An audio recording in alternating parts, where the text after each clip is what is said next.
நகை கடன் தள்ளுபடி செய்வோம். ஆட்சிக்கு வரப்போது வீட்டில் இருக்க நகையெல்லாம் கொண்டு போய் அவசர அவசரமாக நீங்கள் கூட்டுறவு சங்கத்தில் வச்சிருங்க. ஆட்சிக்கு வந்தவுடன் நாங்கள் நகையை மூட்டு தருவோம். சொன்னீங்களா இல்லையா? கல்வி கடன் தள்ளுபடி செய்வோம் என்று சொன்னார்கள். கல்வி கடன் ஒரே ₹1 தமிழ்நாட்டில் தள்ளுபடி செய்யப்பட்டதா? உங்களை யார் தடுத்தார்கள்?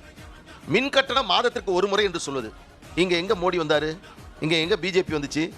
2 மாதங்கிறத 1 மாதம் அறிவிக்க வேண்டியது மின்துறை அமைச்சரா மத்திய அமைச்சரா?